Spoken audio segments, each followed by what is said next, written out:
Bonjour mes frères et sœurs en Christ, que notre Dieu vous bénisse et vous accorde vraiment cette paix, cette joie indépendante des circonstances de la vie et qu'il vous garde dans sa douce présence. Aujourd'hui, nous sommes le 4 décembre 2021 et je continue l'enseignement sur la sanctification intérieure et extérieure.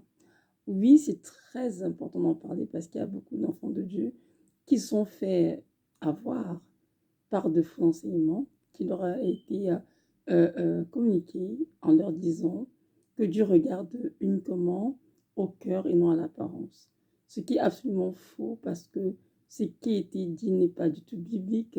La parole de Dieu nous enseigne que notre Dieu regarde bien à tout notre être entier, notre esprit, notre âme et notre corps. Donc il est très important qu'en tant qu'enfant de Dieu, que nous puissions garder ces trois parties sans reproche, irrépréhensibles pour le jour du Seigneur, le jour de son avènement. Beaucoup d'enfants de Dieu se voient ravis de couronne parce qu'ils ont écouté des prédicateurs qui leur ont annoncé un évangile faux, un évangile contraire à la sainte doctrine. Et le Saint-Esprit continue d'insister en utilisant plusieurs messagers et messagers de la fin des temps pour redresser les hommes de Dieu et pour restaurer la vérité dans le cœur afin qu'ils puissent marcher dans la vérité. Pierre a dit, non pas Pierre, Jean, c'est l'apôtre Jean, a dit ceci dans une de ses lettres, qu'il se réjouissait de ce que ses enfants marchent dans la vérité. En effet, notre Dieu se réjouit de ce que nous marchions dans la vérité, parce que sans la vérité, on ne sera jamais affranchi l'esclavage. Si vous avez écrit dans Jean 8, 32, vous connaîtrez la vérité vous affranchira. Amen. Donc c'est très important d'aimer la vérité, de chercher la vérité et de prendre position à la position pour la vérité, peu importe le prix à payer. Parce que sans la vérité, on ne sera pas affranchi. Et d'ailleurs, l'esprit qui nous conduit, l'esprit de vérité, on nous dit, Seigneur, de Manteau, il a dit, je vous enverrai le Saint-Esprit, l'esprit de vérité, qui vous enseignera toutes choses et vous rappellera tout ce que je vous ai enseigné. Nous comprenons bien que le Saint-Esprit travaille dans la vérité et non le mensonge. Donc, nous ne devons pas nous fier aux enseignements nous entendons ça et là dans plusieurs églises. Nous devons nous fier uniquement à ce que nous dit le Saint-Esprit, à ce que dit la parole de Dieu. Et c'est donc important d'en parler. Nous allons lire ensemble dans la parole un petit passage dans 1 Thessaloniciens 5, versets 23-24. Ça dit ceci, que le Dieu de paix vous sanctifie lui-même tout entier, et que tout votre être, l'esprit, l'âme et le corps soit conservé irrépréhensible lors de l'avènement de notre Seigneur Jésus-Christ. Celui qui vous a appelé est fidèle et c'est lui qui le fera. Point, parole du Seigneur. Donc ici, ces versets nous montrent très bien que ceux qui pensent que Dieu regarde uniquement au cœur et non à l'apparence sont dans l'erreur. Parce qu'ici, notre frère Paul écrit aux Thessaloniciens et leur a bien dit ceci, que le Dieu de paix vous sanctifie. C'est Dieu qui nous sanctifie par son esprit tout entier, c'est-à-dire tout entier, et que tout votre être, l'esprit, l'âme et le corps soient conservés irrépréhensibles, c'est-à-dire sans reproche, sans tâche, lors de l'avènement de notre Seigneur Jésus de Nazareth. Amen. Donc c'est très clair que Dieu est préoccupé constamment par notre être tout entier, l'esprit et le corps. Donc nous devons veiller sur nos corps parce que nous sommes en plus de cela le temple du Saint-Esprit. Comme il est écrit dans 1 Corinthiens 6, 19-20, nous sommes le temple du Dieu vivant. Notre esprit et notre corps ne appartiennent plus, mais à Christ, qui nous a rachetés de son propre sang. Verset 24, celui qui vous a appelé est fidèle et c'est lui qui le fera. Donc c'est Dieu qui nous sanctifie, le Seigneur. C'est Dieu qui, par son esprit, nous sanctifie, nous sépare de tout ce qui est mal de tout ce qui est péché, de tout ce qui est abomination, et nous met à part pour lui, pour sa gloire. Dans parlant du corps, aujourd'hui je parlais des cheveux. Je parlais en particulier du défrisage et de la teinture des cheveux. Beaucoup de femmes, surtout des femmes de race noire, sont portées à se défriser les cheveux pour les rendre plus malléables. Parce qu'elles trouvent que leurs cheveux sont crépus, que leurs cheveux sont difficilement malléables. Donc, au fil des temps, elles ont trouvé des moyens, parfois indigènes. Après, on a introduit, comment dirais-je, les poids défrisés pour défriser les ramollir. Beaucoup l'ont fait. Moi-même, je l'ai fait, Evelyne, pendant plusieurs années. J'ai beaucoup de cheveux et évidemment, ma mère, elle a discuté parce que je pleurais quand elle était tressée. Donc, elle a fini par les faire défriser pour les rendre plus souples. Oui, on les a tous fait. La vérité est celle-ci. Qu'en pense le Seigneur? Est-ce que ce qu'on a fait, est-ce que c'est Dieu qui t'avait ordonné? Est-ce que ce défrisé est du Seigneur? Est-ce une œuvre de Dieu, de l'ennemi? C'est important de se poser la question parce que notre Seigneur nous demande de marcher dans la vérité, dans la pureté, dans la sanctification. Il nous a créés à son image, dit la parole. Il a dit que son œuvre était admirable en de nous. Parce que dans le psaume 139, David avait dit « Je te loue, Seigneur, de ce que je suis une créature si merveilleuse. Tes œuvres sont admirables et mon âme le reconnaît bien. » Donc David reconnaît qu'il est une créature merveilleuse. Et toi et moi, nous reconnaissons nous aussi des créatures si merveilleuses. Alors, si Dieu nous a créés aussi merveilleux, pourquoi voulons-nous donc altérer ce qu'il a fait? Car se défriser ses cheveux, c'est altérer son œuvre, c'est modifier son œuvre. Et pourtant, Dieu nous demande de modifier son œuvre. Le défrisage nous conduit à utiliser des produits chimiques pour venir altérer ou bien assouplir nos cheveux. Bien sûr, ça altère le chevelu, ça altère le cuir chevelu et évidemment, ça nous souille parce que les produits chimiques utilisés pénètrent dans notre épiderme qui absorbe et entend le sang. Et par conséquent, nous souille. Et même d'ailleurs, beaucoup d'études ont été faites là-dessus et beaucoup de scientifiques demandent aux femmes de se défriser parce que les produits chimiques utilisés sont très toxiques, très nocifs pour leur santé.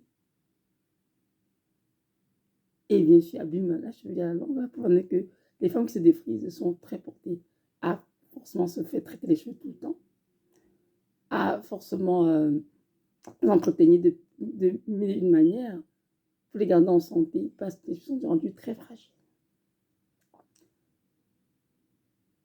Au-delà de l'aspect scientifique, l'aspect spirituel qu'il faut considérer, et ça, quand notre Seigneur Jésus Nazareth, qui nous dit ceci, c'est que les cheveux défrisés lui sont en abomination.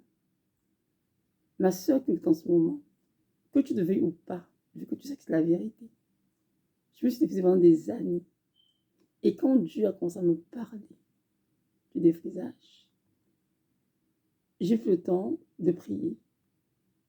Et je me suis rendu compte qu'il avait raison. Pourquoi voulons-nous laisser l'ennemi utiliser les produits chimiques pour venir détruire la création de Dieu? Pourquoi voulons-nous autoriser l'ennemi à venir altérer ce que notre Dieu a fait si parfaitement? Nous devons renoncer au défrisage. Nous devons renoncer à utiliser le fer ou bien babyliss, tout ce qui est fer chaud, pour les lisser et les garder tels que Dieu nous les a donnés. Oui, nous devons être fiers d'être des femmes noires avec de beaux cheveux crépus. Nous devons plutôt les entretenir, bien sûr, utiliser des crèmes nourrissantes et des crèmes démêlantes pour les rendre plus faciles à manipuler. Nous devons les garder dans leur état naturel tel que Dieu nous a créés. Nous devons savoir que tout dans ce monde physique procède du monde spirituel. Donc, ça veut dire quoi? Que tout ce qu'on a dans ce monde physique a un impact monde spirituel aussi. Et lorsque Dieu ici nous parle de notre être entier, notre corps, on comprend donc que ces trois traditions sont interreliées et nous devons faire attention. Ce que nous dans notre corps affecte automatiquement notre âme, notre esprit. Nous devons faire très attention. De même pour la teinture des cheveux. Pourquoi les femmes aiment teindre les cheveux? Parce qu'elles veulent changer de couleur. Elles veulent ressembler à telle star, à telle actrice. Pourquoi on se contente de la couleur de la chevelure que Dieu nous a donnée? Dieu nous a créé des couleurs de cheveux différentes. Il y a des femmes qui ont des cheveux noirs, d'autres c'est des cheveux châtains, il y en a des blonds, il y en a des cheveux bruns, il y en a de tout genre. Mais chacune doit travailler à conserver sa couleur naturelle de cheveux. Teindre les cheveux dans le Seigneur est un péché, une fois de plus, parce que tu viens à la teinture altérer, modifier la couleur de base qu'il t'a donnée. Comme lui dit Seigneur, je te conteste, ce que tu as fait n'était pas assez beau, donc je vais essayer de teindre les cheveux en telle couleur pour être plus belle ou plus séduisante. Alors que c'était l'ordre du Seigneur. Lorsque Dieu a uni Adam et Ève dans le jardin d'Éden, il leur a dit quoi? Allez, multipliez-vous et assutissez la terre. Un point, c'est tout. Les gens doivent aller modifier quelque chose de notre corps. Jamais. Pourquoi? Parce que Dieu avait fait l'homme et la femme parfaits à ses yeux, à son image. Des œuvres admirables. Ma soeur en Christ, toi, dans ce moment, je t'encourage fortement à prier et à chercher la face de Dieu concernant le défrisage des cheveux, la teinture des cheveux. Et tu verras qu'il va se révéler à toi clairement et te montrera que ces choses ce sont abominations. Donc comprendre, on est appelé en tant qu'enfant de Dieu, comme écrit dans Romains 12, verset 1, à offrir nos corps à Dieu comme un sacrifice vivant, sain et agréable. Ce qui n'est pas un culte raisonnable. Lorsque nous mettons à défriser nos cheveux ou à les teindre, on a d'altérer une partie du sacrifice qui est notre corps. Et par conséquent, le sacrifice n'est plus sain. Il n'est plus agréable non plus. Pourquoi? Parce qu'il était altéré, il était modifié, il était souillé par les produits mis en place par l'ennemi pour détruire la création de Dieu. Donc je vous encourage à reconsidérer nos voies. Pour celles qui défisent encore, qui un muscle d'éteindre des cheveux, et de côté toutes ces choses que tu introduis dans nos vies par l'ennemi de nos âmes pour nous contrôler, nous empêcher trop au ciel. Ici, j'étais dans cette vidéo, je parle de teinture, c'est vrai, de défrisage, mais également l'utilisation des extensions, des mèches, des perruques, toutes ces choses dont le Seigneur appelle abomination. Le Seigneur désigne une question naturelle. Nous sommes beaux et belles au naturel. Un point, c'est tout. Tout ce qu'on y rajoute vient du malin, forcément. Il y a beaucoup de gens qui mettent l'emphase sur la beauté. C'est quoi la beauté, en fait? C'est vrai, c'est quoi la beauté? Est-ce que la beauté, c'est d'utiliser les artifices de Satan pour se rendre belle? Est-ce que la beauté, c'est paraître devant les gens? La beauté, premier, c'est du cœur, la beauté intérieure. C'est pour ça que l'apôtre Pierre a dit aux femmes, n'ayez pas cette parure qui consiste à un cheveu tressé dans les ornements d'or, dans les habits somptueux, mais cette parure incorruptible dans votre cœur, cet esprit doux et paisible qui est d'un grand prix devant Dieu. Amen. Donc, ce qui est devant Dieu, ce n'est pas ton apparence, ma chère. Ce ne sont pas tes cheveux, ce ne sont pas tes mèches, ni tes mèches brésiliennes, je ne sais pas. Ce ne sont pas tes cheveux défrisés, ni tes cheveux teints. Non. Quand Dieu te regarde, ce qui reste, c'est ton cœur. Et il te voit dans ce cœur d'esprit doux et paisible qui est d'un grand prix devant lui. Il voit ton apparence naturelle qui reflète la sainteté qui est dans ton cœur, parce que nous devons savoir que très son nom reflète ce qu'est notre cœur. Si notre cœur est rempli de rapines, de ronces, de saleté, notre extérieur doit le refléter. Si on se met à se défriser, ou à teindre les cheveux, ou à mettre des mèches, ou à se maquiller, ou à toutes sortes de choses, parce que notre cœur aime cela. Alors nous sommes appelés à refléter la sainteté de Dieu, et ce partout. Nous devons être irrépréhensibles, au niveau de notre esprit, notre âme, notre corps. Notre corps doit refléter la sainteté qui est dans notre cœur caché. Dans ce temps pour nous de comprendre que notre Dieu a en horreur, bien sûr, le défrisage des cheveux, la teinture des cheveux, bien sûr, l'utilisation de tous les rajouts, les rallonges, je ne sais pas, tout ça, c'est au Seigneur, c'est abomination. Et même d'ailleurs, il y a beaucoup de femmes noires américaines qui retournent au style afro. Elles ont compris que ça ne servait à rien d'être complètement dépendant des produits chimiques pour les cheveux. Et beaucoup sont retournés au naturel, avec des cheveux naturels, tels que Dieu les a créés. Alors, comme pour cette raison, nous, enfants de Dieu, devons aussi comprendre que c'est l'heure pour nous de laisser tomber les artifices du monde et de marcher comme Dieu désire et de vivre la vie que Dieu a pour nous. Pour entrer au ciel, mais soit en Christ. C'est aussi évident que le penser, croyez-moi. J'ai pensé ça aussi avant. Je crois en toi, Seigneur. Je lis ma Bible. J'évangélise, j'enseigne, je prêche. Je t'aime, Seigneur, j'entre au ciel. Mais en 2016, j'ai fait des prières parce que je voulais être proche du Seigneur. Il a quand quelqu'un me visiter. Je me suis rendu compte que j'étais très loin de la porte du ciel. Et que si j'étais morte en 2016, je n'aurais vu le Seigneur. Croyez-moi, jamais. Et c'était le jour de ma vie. Je me suis rendu compte qu'il y a beaucoup de choses de ma vie qui attristent le Saint-Esprit. Beaucoup de choses qui semblaient pour moi être anodines, normales, mais qui à ses yeux étaient péchés. Et le Seigneur commence à me nettoyer de l'intérieur et de l'extérieur.